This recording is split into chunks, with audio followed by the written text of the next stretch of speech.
Unit 4, Lecture 14, BSR mode. After completion of this session, student will be able to describe the working of BSR mode. Topics to be covered: BSR mode. BSR એટલે કે bit set અને reset મોડની આપણે વાત કરીશું. આપણને ખબર છે કે આ મોડ પોર્ટ C માટે હોય છે, જેથી પોર્ટ C ના બીટ સેટ અને રીસેટ કરે છે. સેટ અને રીસેટ કરવાનો ઉપયોગ શું છે એ આપણે ફર્ધર લેક્ચર્સમાં જોઈશું. હાલ BSR મોડને સમજવાનો પ્રયત્ન કરીએ. BSR મોડ પોર્ટ C ના બીટને ઇન્ડિપેન્ડન્ટલી સેટ અને રીસેટ કરવા માટે વપરાય છે. આમાં તમે કહી શકો કે પોર્ટ C ના બીટ્સ છે ઓન ઓફ સ્વિચીસ તરીકે કાર્ય કરે છે અને કંટ્રોલ વર્ડ લખવામાં આવે છે સેટ અને રીસેટ કરવા માટે.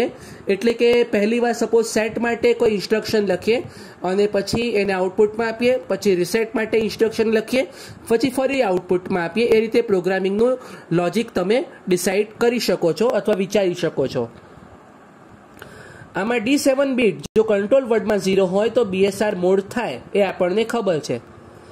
અને આમાં જે આગળનો ડેટા છે, તમે પોર્ટ એને ઇનપુટ મોડ, આઉટપુટ મોડ કે પોર્ટ બીને જે પણ કર્યું છે એ કોઈ પણ એને અસર નહીં થાય.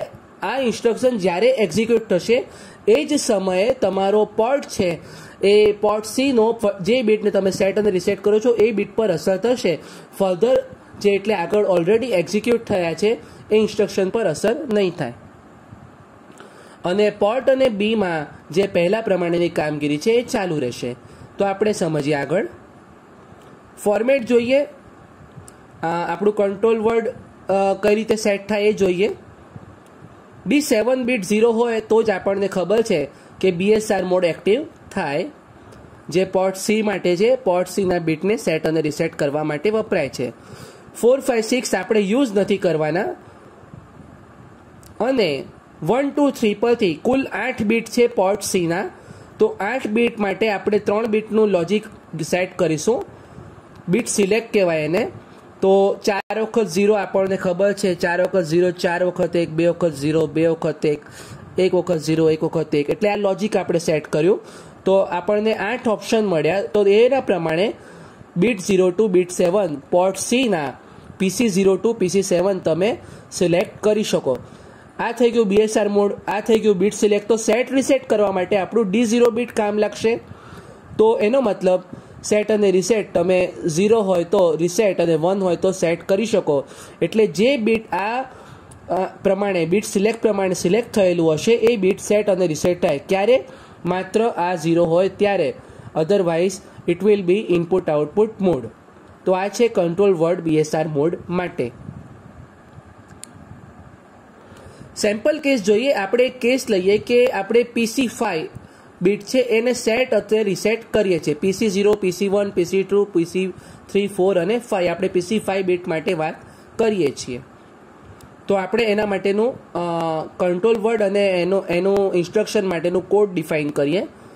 તો જો સેટ કરવું હોય તો પહેલી વસ્તુ કે D7 0 હોવું જોઈએ તો જ BSR મોડ હોય. આ 3 બીટ યુઝ નથી થતા એટલે આપણે 0 લખીએ. અને PC5 માટે વી હેવ 101. 101 કરો તો PC5 સિલેક્ટ થશે, આપણે આગળ જોયું. અને આને સેટ કરવું છે તો D0 હશે 1. તો આના પરથી જે હેક્સ કોડ બને છે એ હેક્સ કોડ થશે 0B.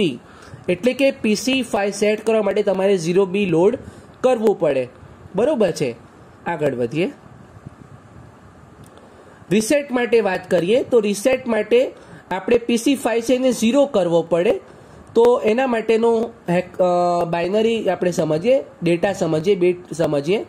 તો આમાં કોઈ ફરક નહીં આવે કારણ કે આ BSR મોડ માટે છે. આ 3 યુઝ નથી થતા. 101 PC5 માટે છે. માત્ર ફરક ક્યાં આવશે? અહીંયા 1 છે કારણ કે PC5 સેટ છે, અહીંયા રીસેટ છે તો અહીંયા 0 આવશે. તો અહીંયા એડ્રેસ બનશે એટલે કે હેક્સ કોડ આનો બનશે 0A. તો આ 2 હેક્સ કોડ તમારે પ્રોગ્રામિંગમાં યુઝ કરવા પડે. તો પહેલાં જ્યારે આ યુઝ કરશો તો PC5 સેટ થશે 0B વખતે, અને આ યુઝ કરશો તો તમારો PC5 છે રીસેટ થશે. તો પ્રોગ્રામ જોઈએ આનું.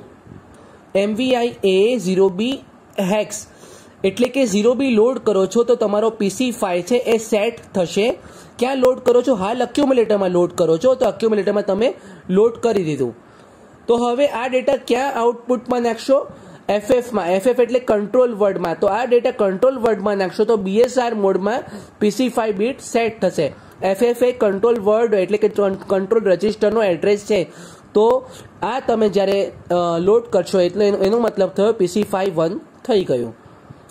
નેક્સ્ટ શું કરશો? હવે રિસેટ કરવા માટે MVI એ 0A લેશો. તો આ રિસેટ માટેનો ઇન્સ્ટ્રક્શન થઈ ગયું. તો એના માટે કે તમે આ જ્યારે કરશો તો PC5 છે એ રિસેટ થઈ ગયું અને આઉટપુટમાં ફરીથી એને કંટ્રોલ વર્ડમાં કરશો તો આ થઈ ગયું PC5 રિસેટ થઈ ગયું અને છેલ્લે HLT એટલે એન્ડ ઓફ ધ પ્રોગ્રામ. તો આ પ્રમાણે તમે પ્રોગ્રામિંગ પણ લખી શકો છો. ખૂબ જ સિમ્પલ છે. પહેલાં તમે સેટ કરવા માટે 0B એક્યુમ્યુલેટરમાં લોડ કર્યા અને એને કંટ્રોલ વર્ડમાં મોકલ્યા. ત્યારબાદ રિસેટ કરવા માટે 0A એક્યુમ્યુલેટરમાં લોડ કર્યા અને એને કંટ્રોલ વર્ડમાં મોકલ્યા અને એક્ઝિક્યુશનનો એન્ડ કર્યું, પ્રોગ્રામનો એન્ડ. તો આ એક્ઝિક્યુટ કરો તો પહેલાં પોર્ટ Cનો PC5 બીટ સેટ થશે અને પછી રિસેટ થશે. આપણે આજે શું જોયું? આપણે BSR મોડનું ફંક્શન જોયું. પોર્ટ C કઈ રીતે BSR મોડમાં કામ કરે છે. આશા છે તમને ખબર